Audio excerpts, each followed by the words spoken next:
So, one of the ways that we can test for independence between two populations is to look at what we call a two-way table, or sometimes called a contingency table. So here we have an example where we're interested in testing whether two nominal scaled variables are related, and each observation is going to be classified according to our two different traits.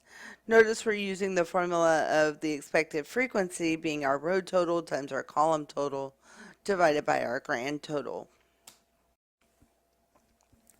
So with this, the usual hypothesis testing procedure is used. We have the HR manager requested the zero point zero 0.05 significance level. The level of measurement for pay type is a nominal scale.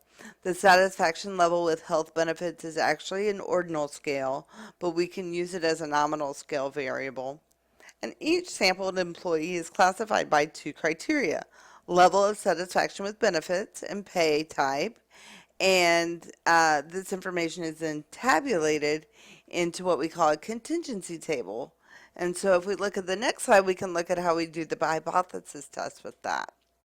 So since there are two rows and three columns in the contingency table, the degrees of freedom will be 2. So degrees of freedom equals number of rows minus 1 multiplied by our number of columns minus 1. So 2 minus 1 times 3 minus 1 gives us 2.